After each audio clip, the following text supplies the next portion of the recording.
We are going to go ahead and get started today. Thank you all for joining Political Research Associates today for a roundtable discussion on climate justice and injustice in the US context. Political Research Associates is a national nonprofit entering its 40th year. We provide research, analysis, and strategy recommendations to understand and combat anti-democratic forces by exposing patriarchal and racist movements. PRA defends a vision of feminist multiracial democracy. Today, we are diving into climate change, climate justice in the US right. From ecofascism to science denialism and the lobbying power of extractive industries, the right does not present a unified opposition to climate action. Social justice organizers have a fourfold task: build buy-in on the urgency of addressing climate change, counter the xenophobic, authoritarian rhetoric of the ecofascist far right, hold Joe Biden accountable to promises made on the campaign trail, and center this work in the deep injustice of settler colonialism in this struggle. For this broad and complex discussion, we are honored to be joined by Andrew Curley, Assistant Professor in the School of Geography, Development, and Environment at the University of Arizona, whose work focuses on the everyday incorporation of Indigenous nations into colonial economies.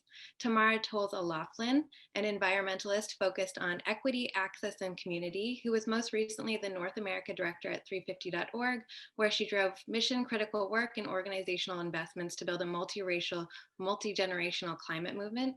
Shantae Wolf, Electoral Politics Director at Sunrise Movement and former Deputy Campaign Manager for Charles Booker for US Senate. And last but not least, Alex Amend, freelance writer and researcher focusing on the far right and the politics of climate change, communications director on the Sierra Club's Beyond Coal campaign, and author of PRA's featured piece, Blood and Vanishing Topsoil, a must read on the fascinating and evolving ecofascism movement. Just to note, Alex will be keeping his camera off for this conversation. Shantae may or may not come off camera depending on technical allowances. You will also notice a Political Research Associates account on the call. That is Hudany, PRA's communications coordinator, and our behind the scenes with keeping everything moving today. So thank you to our esteemed panelists and to you, our wonderful audience, for joining us today. Please note the webinar will be recorded and the recording will be distributed by email and on PRA's website in the next few days. Our audience today also has access to live closed captioning, which you can toggle on at the bottom of your Zoom screen. And audience members, feel free to introduce yourselves in the chat so we can see who all is with us today. We will also be taking time for audience questions which can be dropped into the chat at any point in the discussion. So all that said, I want to thank you all again for coming and joining us today. If you're in New England, like PRA staffers, it's a beautiful day outside, so I appreciate your willingness to sit in front of a computer with us. I want to begin our conversation today by framing climate justice and Indigenous struggle, centering our discussion on the necessity to address climate change in the context of the ongoing violence of settler colonialism. Andrew, can you talk us through your use of the resource curse as a framework for understanding the ways in which water rights and enclosures represent the continuation of settler colonialism and the implications of colonial infrastructure and the subversion of Indigenous sovereignty for climate justice thinking and action moving forward? Yes, thank you very much for the invitation to be here. And thanks to all the other panelists for joining in this conversation. I'm really happy to be part of it. Yat Eshe Andrew Curley Nishe Bilagana Nishlin Hanagani Basachin Bilagana Dashache Ki Ani Dashanale. That's how I introduce myself in Dene language for our relatives to practice kinship for any Dene people who might be on the call. And I'm also speaking from Tucson, Arizona, which is the traditional unceded lands of the Tohono O'odham nations, the Yavapai Nation and Apache nations here in the state. And you know, to this, we're speaking to the origins of settler colonialism and a settler society. And so the prompt really got me thinking about, okay, how do we think about ecofascism and climate change? And tyranny was one of the words used in the introduction. And we have to source this idea of tyranny in the origins of the country and then the continuation of the policies of federal Indian law. So federal Indian law is at root an undemocratic source of domination by the federal government and the state governments over Indigenous nations, even though we are afforded citizenship and some sort of participation rights within the United States, where our nations are still captured. We don't have title to the land of the reservations. We still have to clear everything through the Department of Interior. We still have to go to the state governments and to colonial governments like the state of Arizona or the federal government in order to get water rights and other kinds of resources we need to survive. So fundamentally, colonialism is a tyrannical enterprise, and it's one that is still in practice. It didn't go away in the 19th century. It's a 21st century phenomenon. It's an everyday phenomenon that is speaking to the conditions of indigenous nations of 560, I think it's 567 federally recognized tribes within the United States at this moment. So when I'm talking about resource curse, I'm talking about a literature of development that's often used to think about not only like indigenous nations, but developing nations often is where it's used. And I call this this literature into question because it often puts the blame of the problem on those people, the communities are impacted by resources for development. And it's to suggest that what many of us struggle through are not resource curses. It's not that way. It's because we have these resources, we have underdevelopment or an over reliance on certain kind of industries. It's because of the way colonialism was structured around us. And either through colonialism in the height of like the British Empire and other empires, or the continuation of settler colonial regimes in Canada and the United States, Australia, New Zealand. And so for us as indigenous people, indigenous nations, our curse is a colonial curse and one that we haven't overcome. So when we're thinking about coal economies, when we're thinking about water rights, when we're thinking about everyday practices in tribal governments, which is the area of life that I focus on within tribal nations, within federally recognized tribes, and I can go into the meaning of all these terminologies in later on in Q&A when people have questions. But these are the complicated stories that I'm trying to tell, and thinking about the way that the colonialism and the policies of the federal government and the state governments continue to create environmental inequalities between indigenous nations and non-indigenous people, settler communities. And some of these things have to do with access to water, basic infrastructure. We've seen, especially in the Navajo Nation, COVID become a real epidemic. I mean, it's epidemic everywhere, but our rates were as high as New York City during the summer of 2020, and our infection rates, and much of this can be attributed to the denial of certain kinds of basic needs and infrastructures within our communities. 30% of reservation households lack basic indoor plumbing or running water, and that contributes to it's thought to contribute to the infection rates across reservation communities. So these are the things that we have to deal with. So settler colonialism is a contemporaneous problem. It's a current problem that is structuring our relationship with the environment, and also is fundamentally a right-wing problem. It was founded, colonialism and the theft of indigenous lands, in the expansion of enslaving economies and genocide and a lot of the worst human rights crimes in the annals of this country and in world history. Sorry to go really dramatic at the end, but that's the kind of stuff that we're dealing with. So anyway, that's my response to the resource curse.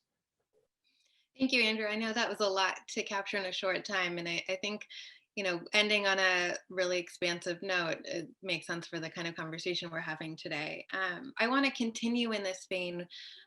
Tamara, in your ongoing work to engage communities who most poignantly feel the ruinous impact of climate change, we just heard from Andrew the relationship between unequal impacts in Indigenous communities. Similarly, can you talk us through the intersection between white supremacy, COVID-19, and the climate crisis? I'm particularly interested in understanding the disproportionate effect of climate change on Black and Brown communities, as drawn into high relief with coronavirus deaths, as it intersects with the demographics and interests of the people who are driving energy and resource extraction policy in the US. Another big question for today. So there's a lot there to unpack. I'll just ground us a little bit by saying the Biden administration's CDC, which he just inherited from the worst president in history, and that's saying a lot, has given us some really interesting stats just to kick off this month. As of March 1st, the data is already showing after lots of Black, Indigenous, and people of color really fought for racial demography in the data just for vaccine rollouts, race and ethnicity is a huge factor in who's even getting the option of having a fighting chance. Not to set aside all the horrific death that has destroyed our communities as a secondary or knock-on effect from long-term racist and white supremacist systems. Just over half of the folks, 54% of the people who have received at least one dose of the vaccine, 2/3 of them were white identifying people. That 65% of those folks are white identifying people. 9% are Hispanic, 7% were Black, 5% were Asian, and 2% were Indigenous community. So I just want to flag that, like, we don't have to look at any far off statistics to find out how white supremacy embedded into systems harms Black, Indigenous, and people of color. We can look at every single thing that's even attempting to do any harm reduction or care and repair work in the moment that we are currently in. This system was built to serve very specific groups of people, used by the use of many different levels of compounding harm designed into systems embedded in law, meted out through policy. And so it's really important for us to recognize that nothing that we are currently seeing is natural. Poverty is not accidental space. Lack of access to resources is not good or bad fortune. It is the subject of design. Poor design if you are a Black, Indigenous, or person of color, because the system is not designed to serve you. In the context of how this shows up in climate change, for many people who have been experiencing the pandemic in North America, specific harms have been happening to the same communities, Black, Indigenous, and people of color, as climate change has made no sort of a truce or agreement to stop harming communities already disadvantaged by systems that work against them. So if you are in a community that's at high risk for exposure to COVID, if you are honorably called essential while your life is being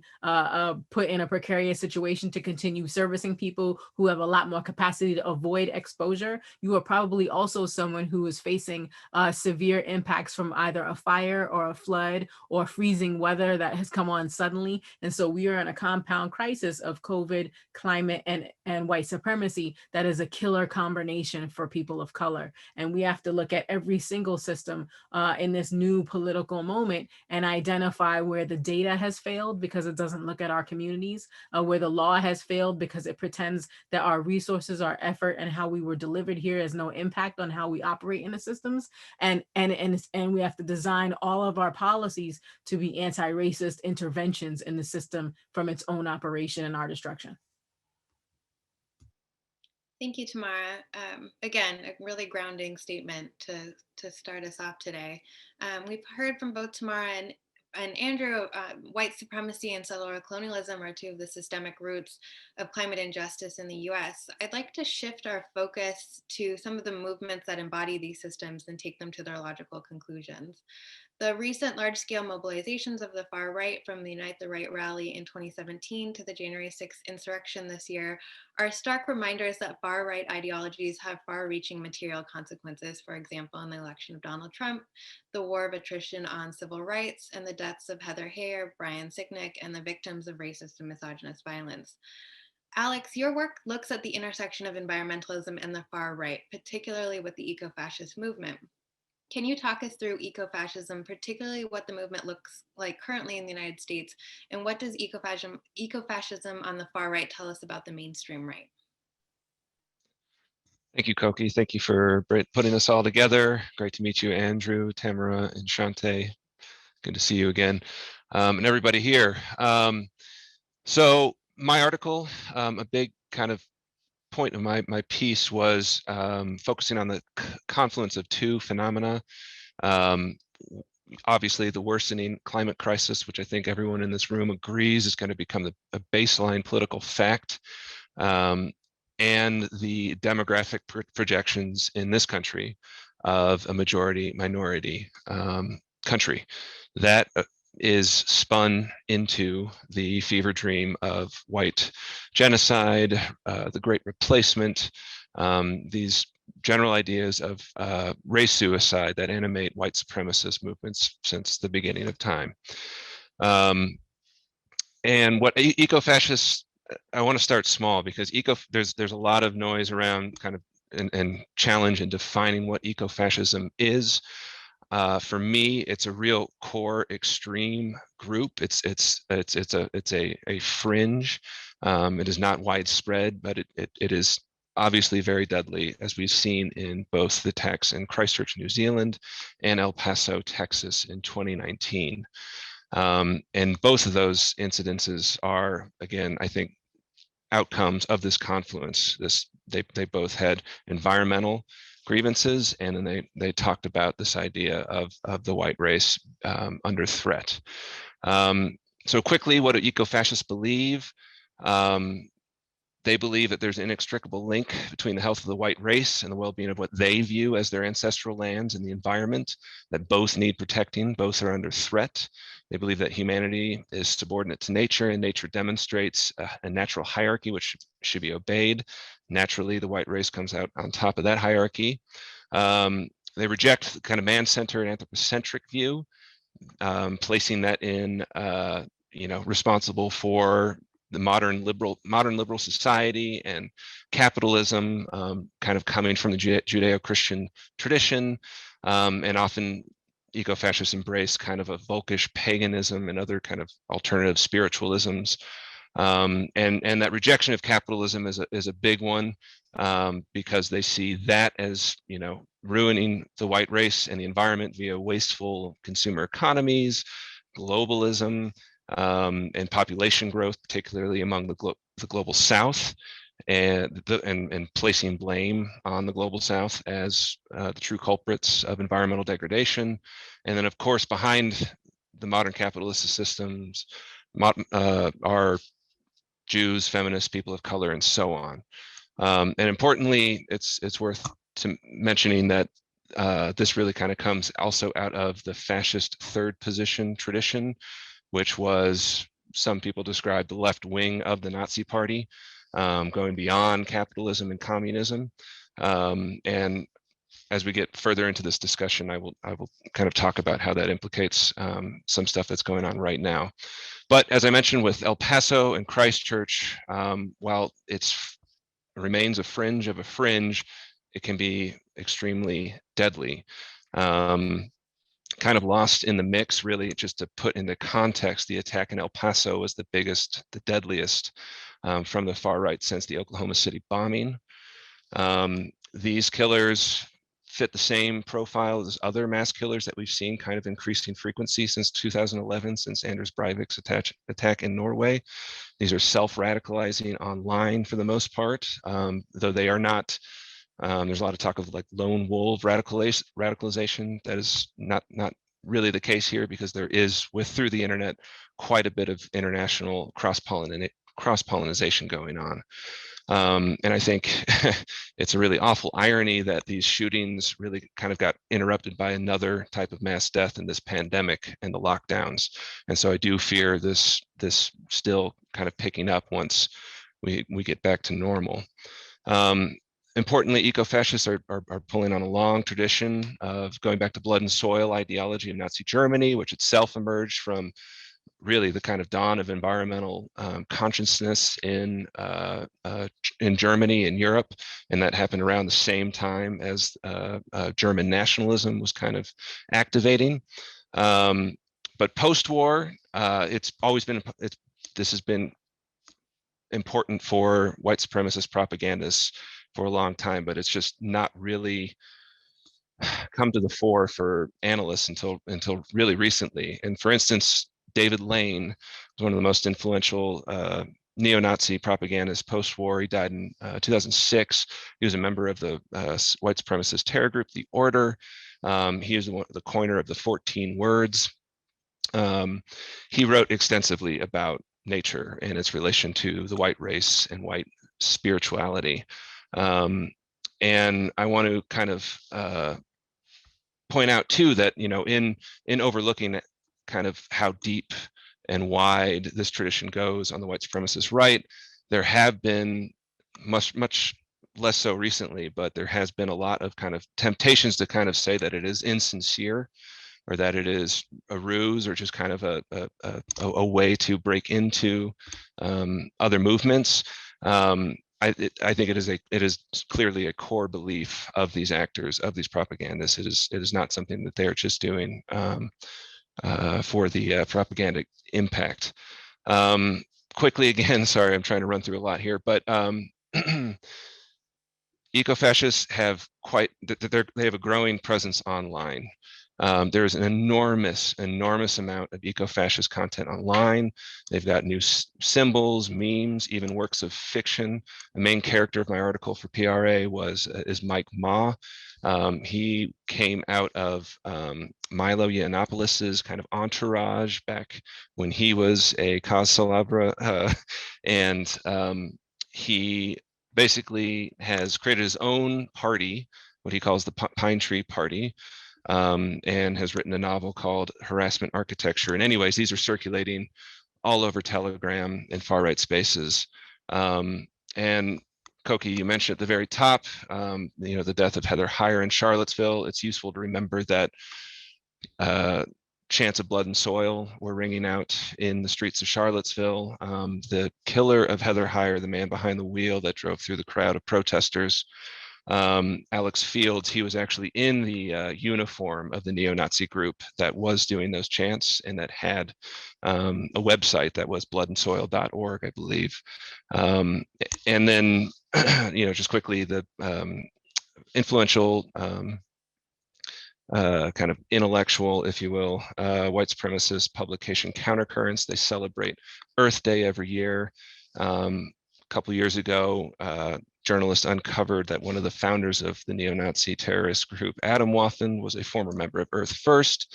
And another group that got a lot of headlines and has been a focus of federal law enforcement, the Base, was described itself as a survivalist group focused on acquiring land for training, often in the Pacific Northwest.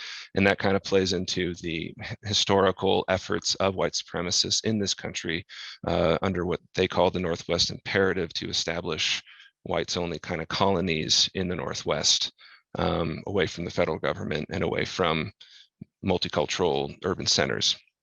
So that's really the core of eco-fascists: violent, extreme, and then so zooming out a little bit more, there's a whole bunch of still on the right but not explicitly neo-Nazi just conversations and content and groups that get together for camping outings, that get together for small weapons training, that share memes.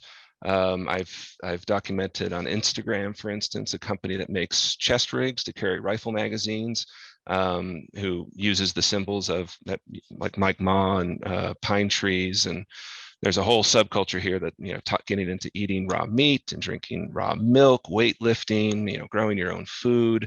It's quite an active subculture there. And then zooming out, there's also history of kind of, I would call eco-authoritarianism, centered around neo-Malthusian populationist fears. And this is best embodied by what is called the Tanton Network. John Tanton, again, the PRA has done a lot of work on these groups, these anti-immigrant groups like Federation for American Immigration Reform, Center for Immigration Studies. All of these groups have, for a very long time, advocated for immigration restriction on the basis of supposed environmental impact. And so this, looking, back to the prompt, how does kind of the eco-fascism and the far right kind of embrace of environmentalism get back to mainstream, the mainstream right and conservatism? I think that it's going to be unfolding again around that demographic issue, that younger generations do not adhere to the kind of climate denialism of older generations, that the GOP is kind of slowly evolving on the environment. There are several kind of advocacy groups in DC that really, with like a business minded approach, talking about tax credits for clean energy and so on and so forth. But that ethnocentric bloc, which we saw kind of erupt under Donald Trump, take over the Republican Party, that is pretty resilient, and that's going to be here for a while. And so again, that gets back to kind of like broad point about the confluence of these two phenomena, I think we will see that, just becoming more and more of an issue within the ranks of the GOP. Thank you, Alex. I think, sort of where you took us, the journey you took us on from the margins back to the mainstream, and thinking too about generational shifts in the GOP with sort of climate denialism becoming less salient for younger members of the right. And then thinking through too the sort of systemic context, we have a pretty good sense so far in the conversation of what we're up against, and the various manifestations of climate injustice. I'm actually going to have us continue, perhaps in a more positive direction, with Shantae. So this year, 2021, we watched Georgia Turn Blue, which was both a joy to behold, but also a reminder, particularly to the right, that most historically red states are red, not because the majority of the electorate in those states believe in conservative political values, but because of the disenfranchisement of Black and Brown communities has been a fundamental component of white supremacy and U.S. democracy since the first moment of settler colonialism. So Shantae, you took a year off from the Sunrise Movement to manage Charles Booker's 2020 Senate primary race in Kentucky. Booker ran a grassroots campaign supported by the Sunrise Movement and later endorsed by major political figures like Warren, Sanders, and AOC, coming extremely close to beating Amy McGrath's extremely well-funded primary campaign and DNC endorsement, which would have put him in a position to potentially unseat Mitch McConnell, alas. Can you tell us a little bit about Booker's historic campaign and the implication it and the Green New Deal platform holds for challenging Republicans and centrist Democrats in historically red and blue and purple states? Certainly. And thanks for having me. Happy to be here. Wow, what a moment. I think I'll start by saying off surface that what we did in Kentucky certainly set the stage for us to kick the door in, defeating Mitch McConnell, whether or not directly in Kentucky, but in a roundabout way in Georgia. So what we knew, to be clear, was we were in a moment that was at the height of unrest and civil ways in Kentucky, right? Like, we're in a pandemic. We're also at the height of the Breonna Taylor demonstrations. And we also have this budding candidate that has the potential to win. However, the powers that be did not select him as a forefront runner, which created a lot of nuance on the trail that ultimately caused us to face the facts that people are tired of reverence. It's good to hear that we value our essential workers, we value our working class people, and they need tangible ways in which the government is going to work in their favor. And that was a narrative across the hood to the holler, as we said, in the Appalachia. We did a good job of demonstrating that white and Black people and Latina folks have a lot more in common than they do, than they think they do, and certainly how white supremacy tends to allow us to think that we don't. And that turned into one of the most inspiring field operations, storytelling operations, all fronts that I have experienced. Granted, I'm 27 and I have a long way to go, but we said that, as you said, like, the South isn't a red area, it's a voter suppressed area. So, well, no matter what we thought we saw in the polls, we knew that the value add of inspiring people to know that the change, first of all, the change that they want to seek is actually lies within themselves. And they actually do know what they want out of a great government. We just need, people that come from these experiences as opposed to career politicians to fight for them in these seats. Mitch McConnell has been alive and been in office longer than I've been alive. And what has he done for Kentucky? Kentucky typically falls within the 45th percentile of anything unhelpful. So change was clear. We thought that it would be best while we were on the campaign trail to also train people in how to lead. And I think that Charles did a good job of inspiring that as he went on with his Hood to the Hollow organization, but more broadly in my work with the Green New Deal, it proved that there is an audience that really does, if not understands, like the sort of boogeyman of climate, right? Like the fossil fuel execs and the CEOs and those that are very real threats. We went deeper and talked about the symptoms of climate change change. Symptoms of climate change is healthcare inequality, is displacement, it's poverty, and it's all these things that intersect with Southern working class people. We proved that that is a viable narrative in the South. And so once I got back to Sunrise, I also led an IE campaign in Georgia that was centered around the same narrative. We are people that should not be choosing between Medicare and putting food on the table. Asking for these things aren't actually radical concepts. And the more that we sit down and have conversations about what some of these buzzwords mean around Medicare for all, or attaching the Green New Deal to how this would look like in the South, is something that we thought was a priority. And now that we flipped the Senate blue, we are interested in seeing how we can continue to strengthen that narrative and frankly protect what we did in Georgia in 2022, but also grow this into a working narrative and a working new Southern strategy that everybody can adapt. But the Green New Deal has a place in the South. It has a place in working class families. I think that, there was a piece of data that came out, I think it was Yale that put this out, that the Green New Deal has actually declined in favorability over the past couple of years, since 2018. And in part, that was due to some of the Republicans' messaging around, oh, the Green New Deal, they just want to tear things down and build things up again, and all these inanimate things about planes and, the stuff our former president was saying. But when we talk about how it relates to healthcare and jobs, it's a winning strategy. We have to do the work to make sure that people understand that climate justice in the Green New Deal does center racial justice, and it does center healthcare inequality. That's what we did in Kentucky. That's what we did in Georgia. And that's what we'll continue to do in these coming years.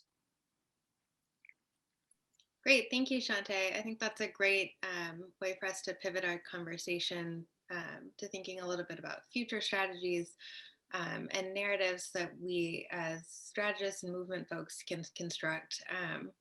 And that your work in Booker's campaign and that campaign in general was incredible to watch and to be able to reflect on now as a basis for strategy development too. In the next section of our discussion, I'm going to open up to our discussion to questions posed to our whole panel and include any audience questions as they come in. Before we continue our conversation in earnest, I want to take a moment to ask our discussants a lighter question, reflecting on sort of the somber content that we're contending with today.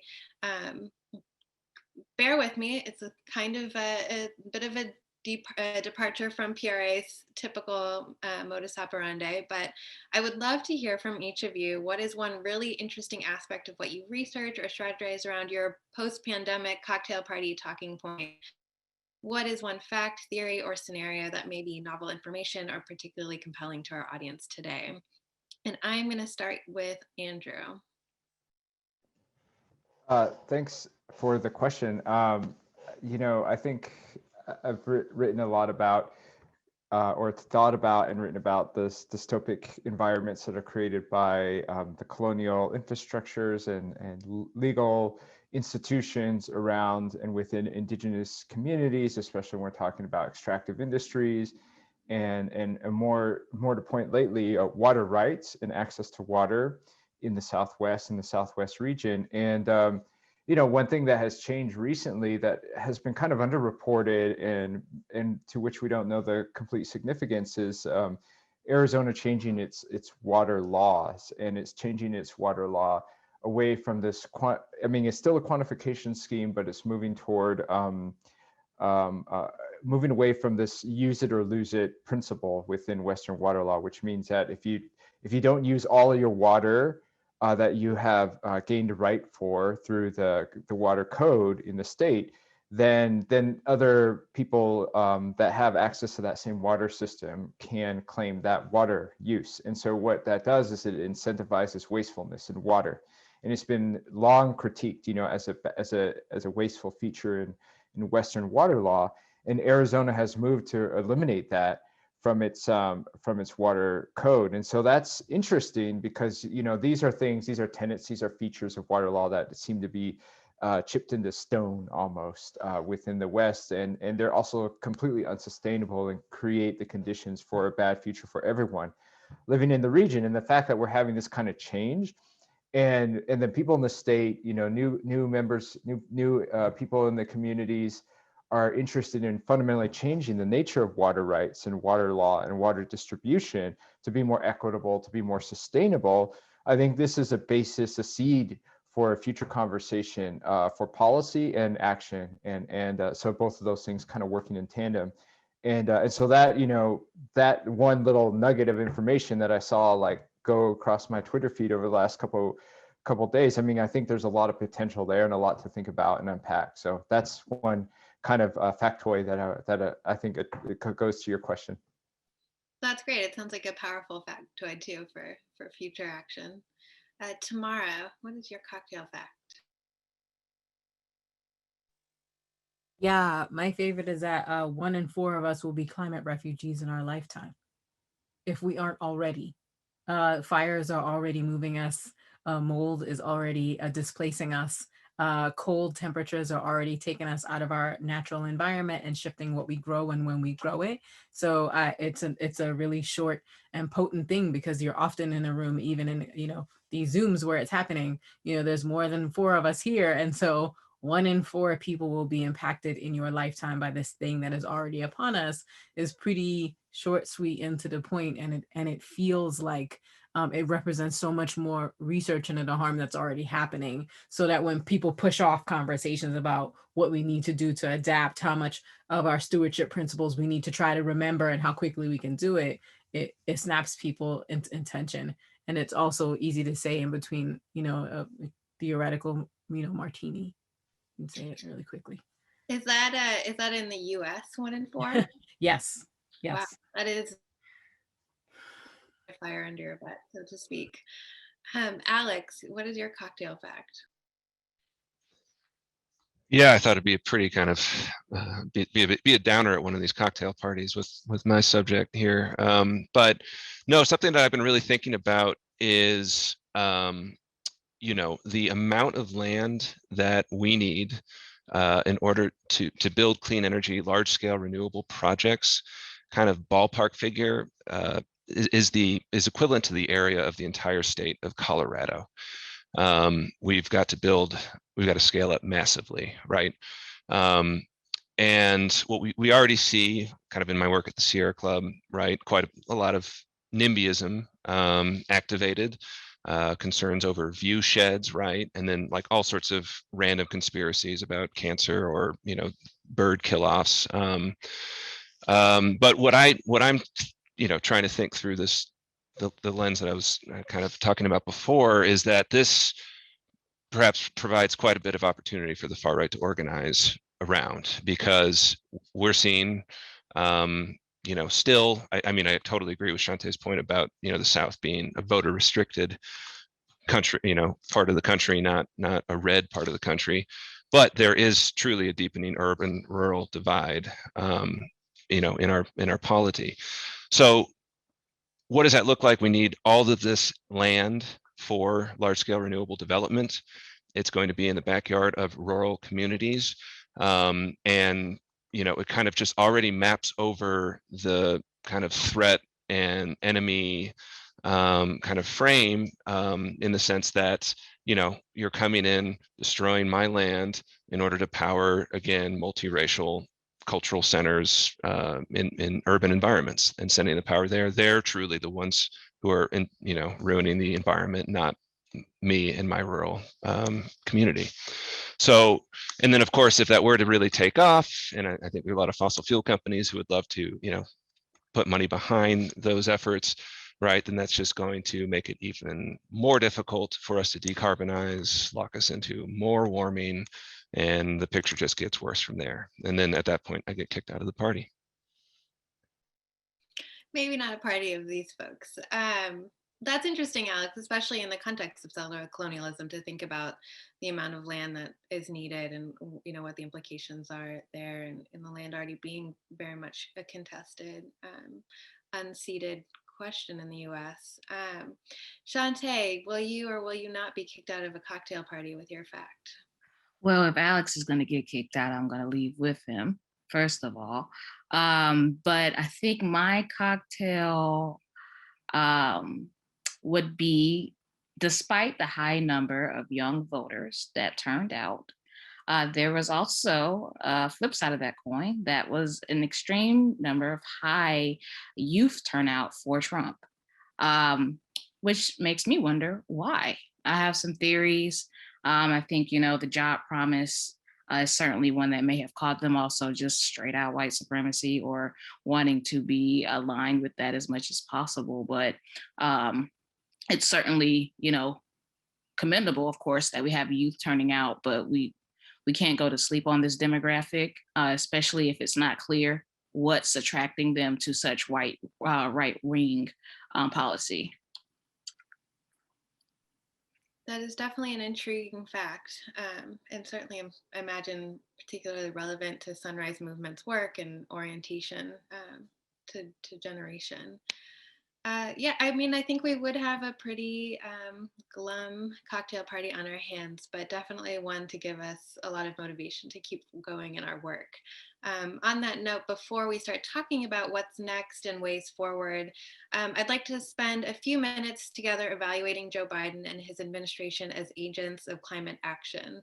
With a long history of working across the aisle or compromising democratic values to work hand in hand with the party of white supremacy and misogyny, Biden's track record is at odds with promises made on the campaign trail. Despite the rhetoric espoused while vying for votes, Biden's administration will likely occupy a center-right position on the global political spectrum at a time when the country is in desperate need for equitable left policy. While still in early days, I'd like to ask our panels, is Joe Biden the first step in seeing real climate justice or a continuation of the neoliberal lack of response to climate disaster? So this is a big question. It's an open question. So whoever would like to take the first crack at it, please do.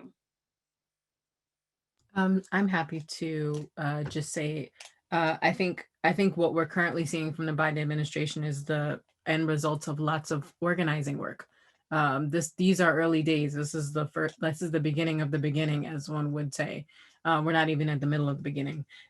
This administration has made it clear that its climate ambition is a part of its conversation. It is our continued job to point out places where there are gaps, where good meaning has to meet good doing. And that stuff remains to be seen. So ending KXL on day one, among 30 different executive orders coming out, having them focus on racial equity, being clear to follow up on our demands for investments in our communities. That has to be followed up with real deep plans for what 40% of benefits mean for communities that are disadvantaged, when that word just encapsulates so many things. So I think it's only going to be as good as our ability to continue to push for enforcement like we've never seen, data that the EPA has never seemed to have its hands on. HUD and DOI are going to have as much work as USDA because the movement is robust. Our voices are those of people who have seen a lot and not gotten enough of what we need. So I do think it's a little too early to give the administration a grade, but the marks are for a government which is only as good as what we push it to do, seems solid. Thank you, Tamara. Thank you for grounding that response in movement organizing. I really appreciate that perspective. Anyone else like to respond? Yeah, I think Tamara hits on a good point. As far as Sunrise, we've seen some tangible wins that I think we could take credit for with the Biden administration. I mean, we started out giving him an F on his climate policies, and we've gone from that to seeing a lot of our verbiage around climate policy, and also some effects of our direct organizing around getting Deb Haaland confirmed are things that we see as wins, but we're in the same boat. Like we think that the real power comes from us continuing to make sure that they're doing the best that they can do and being proactive and asking them about what we need, because he works for us. He doesn't work for Mitch McConnell. He doesn't work for anyone else, frankly. So yes, I just want to plus what Tamara said. Thank you both. This is why it's great having you both in the movement and organizing us. Alex, Andrew, any response before we move on? Andrew? Yeah, I think that when he was campaigning and what some centrist Democratic candidates like Mark Kelly in Arizona, who recently won election, when they were campaigning, they were distancing themselves from the Green New Deal. And they were saying that it was unfeasible, and they were trying not to scare off, I guess, a demographic of voters who are reliant on extractive industries, who are, who are invested in those kinds of jobs, or who make money off of it in some form or another. And so, after the election and kind of the early stages of this administration, it's like everybody's saying, it's hard to tell, but there are, because things are so bad, things seem to be better.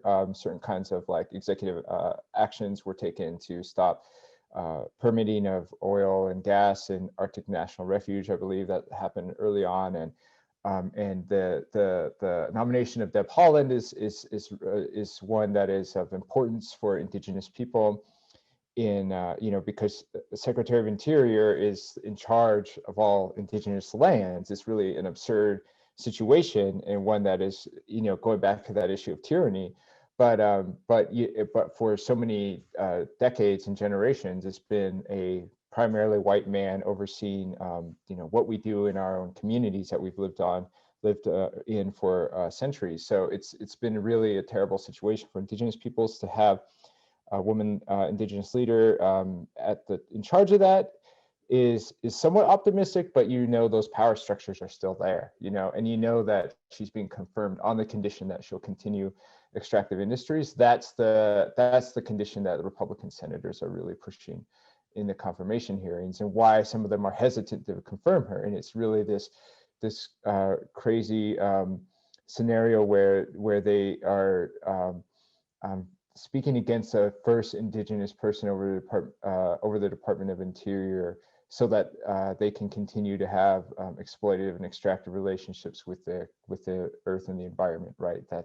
That they see her as a threat for those reasons, and maybe because of their racial attitudes and their racisms against Indigenous peoples, like we're the ones that are being subjected to that kind of double scrutiny when put into positions of power like that. So it's really telling, I think, when you see the questions that are being asked of Deb Haaland. So anyway, that's my response.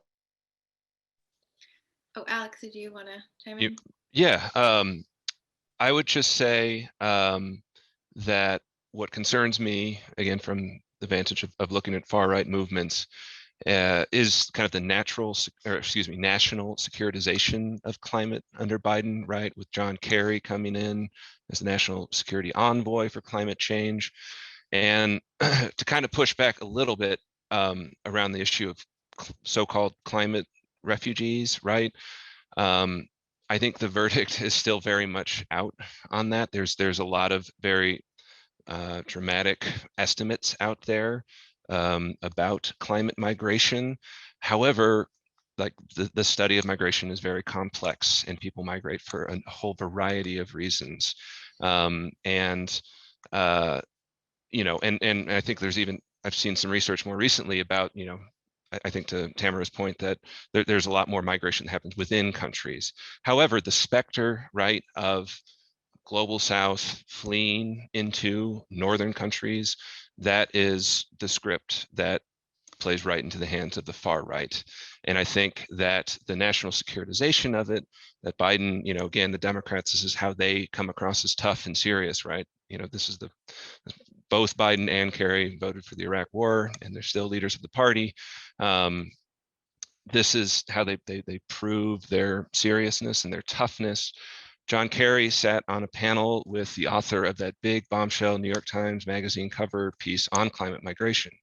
So it's something that the defense industry, has spent a lot of time thinking about, writing about, and so I think we on the liberal and the left side of the climate movement, we should be cautious there, because I think that to believing that it is going to be in the worst possible estimates and projections, that I think plays into both the national security state and the far right. And so it's something to be cautious around.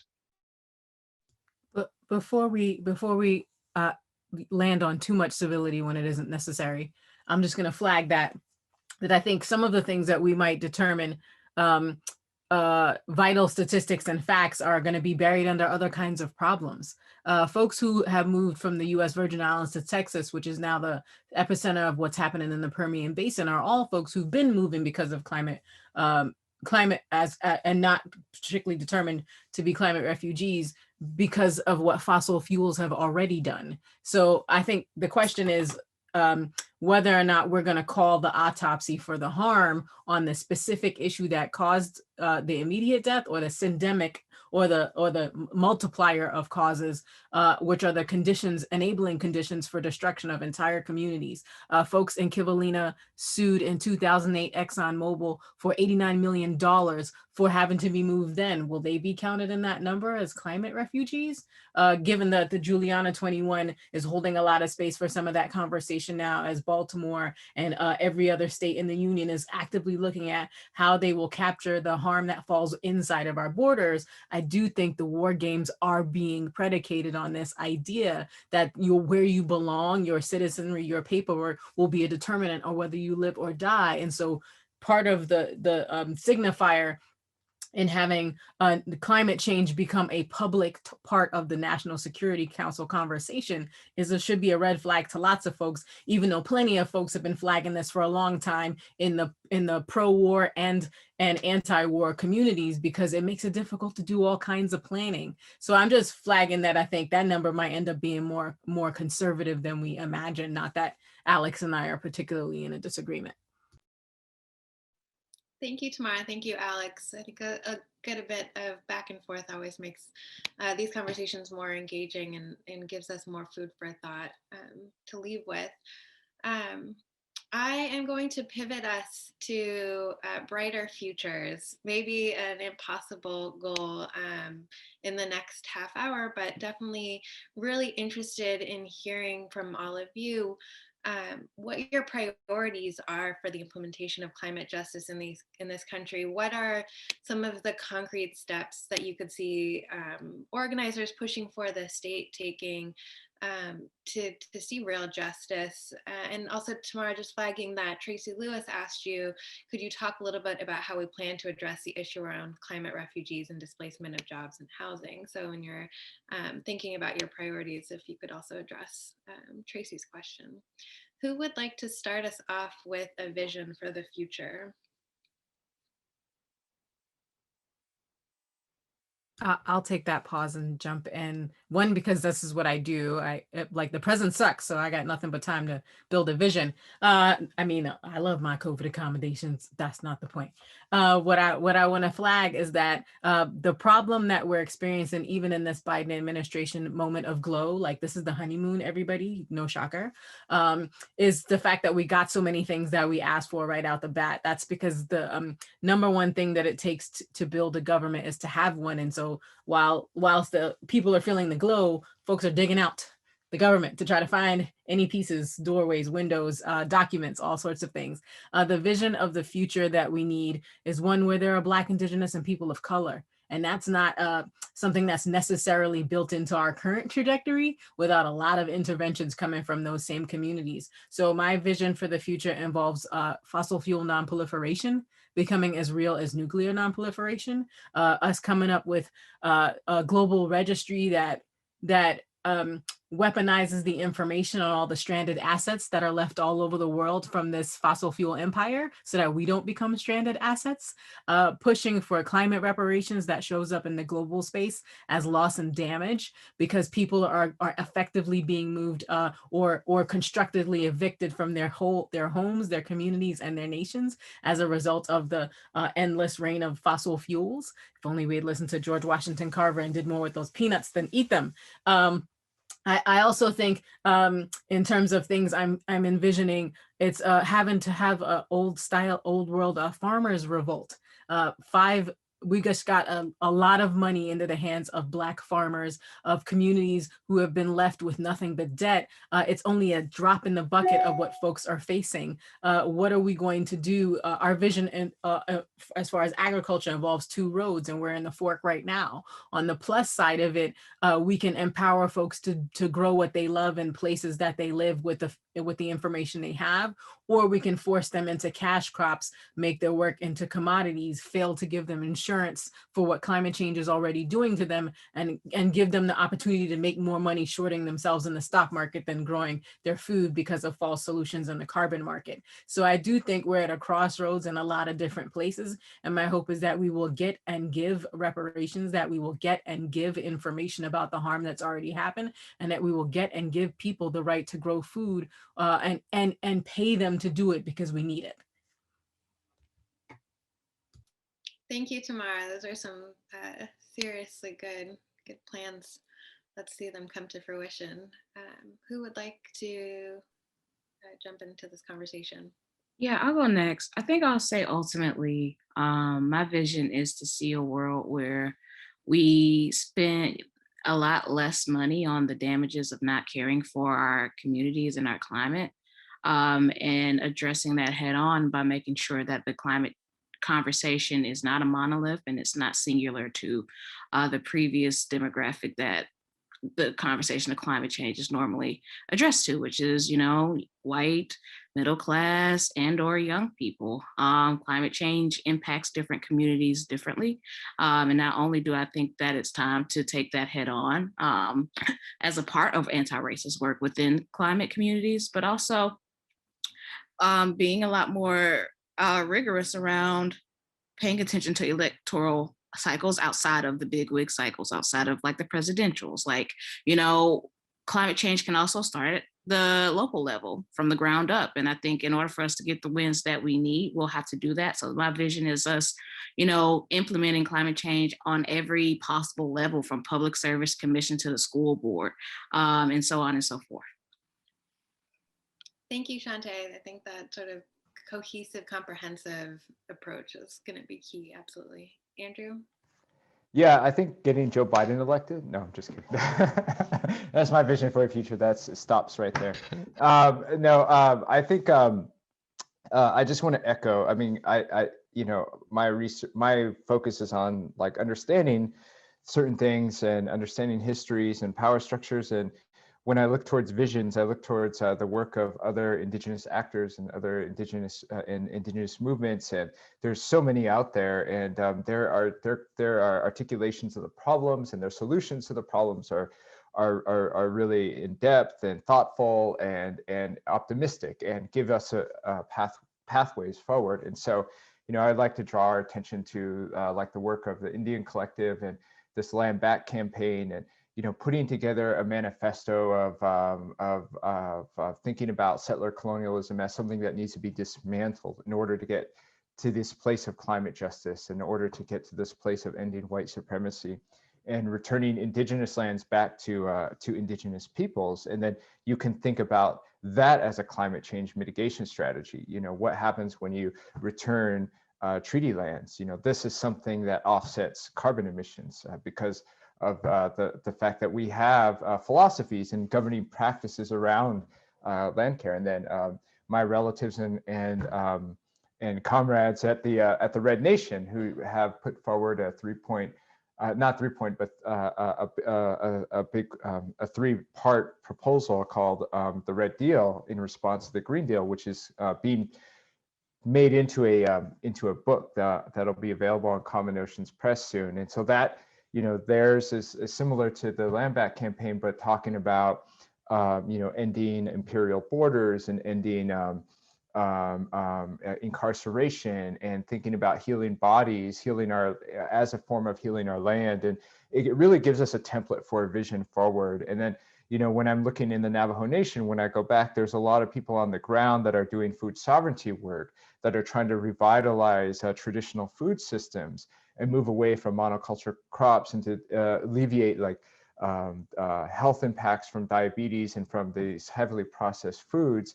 And that's part of the water rights struggle, is to take water and put it towards those kinds of activities and not just towards industry and small capitalist ventures that exploit the environment, but things that are sustaining and things that were part of our history going back before colonialism.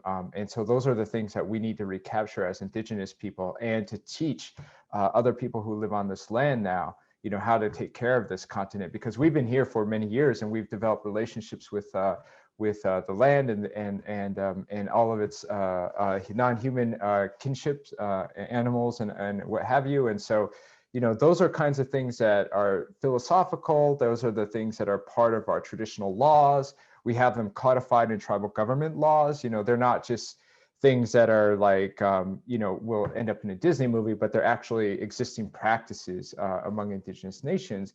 But they've been downplayed, and they've been trying to and colonial institutions, Department of Interior, boarding school policies, relocation programs, which were forms of cultural genocide. I mean, you just look at any indigenous textbook of the 20th century and you see really atrocious campaigns of ending indigenous culture and livelihoods and lifeways. And those are the things that and these things that have survived all of that onslaught, those are the things that we need to really emphasize and bring back. And language revitalization is a big part of that too. So I think those are all things that we can look for a future on this continent and for a future on this land and in the waters on the land. So yeah, I think that's a vision. Looking towards other indigenous social movement actors is what I do to think about these visions. Thank you, Andrew. I think you also raised a good point about thinking historically about future ideas for addressing climate change in ways that have been already proven to be much more sustainable, equitable, just. Any other responses to that question before I move us on to our next? No. I'm going to depart a little bit from my typical questions here. PRA, which is to reiterate, a research and strategy organization that monitors the US and global right, is currently building out our climate justice program. Pieces like Alex's piece are our first early steps in building out our literature and our research agenda, thinking about climate justice. So we have a panel of experts today, so I really want to take this moment to ask you, each of you, where and on whom would you recommend we turn our fact-finding analytical lens? Who is mobilizing eco-fascist, climate denialist, or free market responses to climate change? Which movements warrant a closer look? And Alex, I might start with you on this one. Thanks. Yeah, I think, I mean, there's a whole host of good organizations, including you guys, right? Monitoring the far right, impressive infrastructure, a lot of like citizen doxers, right? Going out there, finding all these people who staged a coup, attempted coup on the Capitol. I think my answer to that previous question too would be that the climate movement needs to become anti-fascist, as well as becoming more anti-racist. But yeah, looking forward, I think what I want to kind of convey, and history teaches us this too, and this actually gets to Shantae's point about where these conversations happened, previously, middle-class white organizations. There's been a lot of right-wing ideas shared by these groups, and a lot of purchase found in these places. So, Sierra Club back in the 50s and 60s, obsessed with population, right? Population control. Published The Population Bomb by Paul Ehrlich. The radical environmental movement of the 70s, 80s into the 90s, Earth First, right? Went awry, went into, saying that AIDS was a good thing, that it was, clearing people off the planet so that it was more sustainable. And then more recently, there's, radical groups like the Deep Green Resistance, who basically want society to collapse, and that there be, again, another population cull. And some of those leaders have even kind of, or one leader in particular, very anti-trans, has shown up and given interviews to white nationalist groups. But this guy still is respected as, a radical environmentalist. And what I kind of alluded to very early on about third positionists getting real wonky in fascist studies, but Extinction Rebellion, for instance, they claim to go beyond politics, right? They kind of have an idea that people on the right can maybe be brought over or convinced, to actually take serious climate action. But the beyond politics thing gets beyond the left and right. And there's this great quote in Andreas Malm's new book, How to Blow Up a Pipeline. But he says, a movement that refuses to make the distinctions between classes and colliding interests will end up on the wrong side of the tracks. And so that's real risky. And it's kind of been a standard part of environmental politics for a long time, right? Like we are not of the left or the right. We're this is something that affects us all. Yeah, I can't say it better than Malm did about the real risk there. And so I think, yeah, it's the movement needs to not police its borders. It's a bad metaphor, but we need to watch for that. And I think, yeah, we can all play a role there. Thank you, Alex. That's a great note, a word of caution to add to the conversation as well. Andrew, Tamara, Shante, any other areas that you think would be, worth PRA investigating and turning our lens to? I'll just say very briefly, I think we have given up ground. We've never lost any. We've given up ground in failure to connect with people through communications. Climate communications is its own form of work. Science communications is its own form of work. And we've given up so much ground trying to make it all perfect as opposed to relatable. We failed to focus on micro-targeting and lost our friends and neighbors and had to go back and get them in kitchen table organizing. So as much as I think that there are cool outlets that we need to find, we also need to do a better job of being in community with folks, because then it's less likely that they'll be lost to discussions about what the world should look like. Thank you, Tamara. I think, going back to the Booker campaign, like really learning that lesson of being in conversation, being in community. I will move us to our last question, and then just double check if there's Q&A. But I want to ask you all, I think we got a good sense from our conversation today that this is really hard work. It's a long struggle. It's complex. It's, marrying questions of racial and economic equity and injustice. So I really want to ask you, for those who are on this call with us and for people who may watch or listen to this conversation in the future, what keeps you all doing this work? What keeps you from burying your head in the sand, compels you to open your inbox every day, continue your research and your advocacy? I'd love to hear sort of your motivation in doing the work. Any first takers? I'll go. My first and always forever motivation will be my mother, who was a PE teacher of 34 years in Georgia, fighting for things like equitable healthcare. Fighting for my mom. She's a diabetic. I watched her, make that sacrifice that, Charles also lived, about deciding between healthcare and putting food on the table. I don't want our generations to have to be doing this same organizing. I want our children to be able to think about something other than how this, how climate impacts us and oppress our communities. And my last why is for youth, for children. I think that young people are a lot more smart than we give them credit for being. I don't agree with the notion that children are our future. They're our present. And they are presently aware of a lot of the things that need to be fixed. So to the extent that I can have their back and show them that, the power that you seek actually lies within, I feel like I'll be doing something right.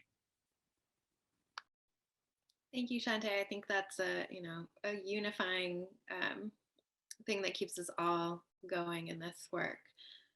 Alex or Andrew, I just will mention to those of you who are not on the chat, Tamara had to step out, but thanks everyone so much for being in this conversation with her. Alex or Andrew, what keeps you going? Yeah, for me, I think it's learning new things, which sounds very generic, but I got interested in, I took the direction I did in doing research and academic work because I was trying to understand the way that the coal economy was impacting the Navajo Nation, like trying to uncover it from a perspective, trying to get beyond some of the rhetorical back and forth, but thinking about, kind of the larger structuring of these economies, which then would hopefully give us a way, a conceptual way to think about solutions to it, or how to address some of the problems that it's created and caused, not just environmental problems, but social political problems. And in that process of uncovering the origin of the economy, then you start to find other kinds of hidden powers and hidden kind of structuring dynamics, which are, in the case of the research I did, the utilities, right? Knowing the power of utilities shaping indigenous lands, or the state governments and the way that they're advocating around water rights, and they're continuing to limit and continuing to colonize in unexpected ways. And I think knowing about that and being attentive to that is important. And so that's why, getting to the point, that's why I feel like motivation is just like kind of pulling on that thread a little bit more to try to get a better sense of what's going on. What are the historical legacies that we don't know about that are continuing to perpetuate themselves in the present? So yeah, that's my motivation. Thank you, Andrew. I think, those of us at PRA can certainly relate to wanting to learn and to better understand, certainly. Alex, do you have an answer to this question before we conclude? I don't know if it'd be any more insightful than what's already been shared, but I feel like I don't have an option, right? I mean, this is for my family, my friends, my community, everything that I care about kind of depends on this question. So we all have a role to play on this. And the more, I think, same with Andrew, like the more I learn, the more I dig into this, the more, committed and the more eager I am to do the hard work. So yeah, I think, I think we don't have any other option. Thank you, Alex. If that's not a call to action to end us with, I don't know what is.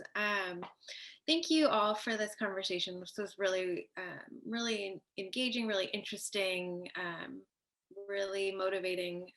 I think, we have to keep having this conversation. Exactly what you said, Alex. We need to keep digging, Andrew. I think that, PRA is definitely really interested in continuing in this vein, and I hope we will have you all back for future conversations. Before I close us out today, I will just mention once again, the webinar will be recorded and distributed.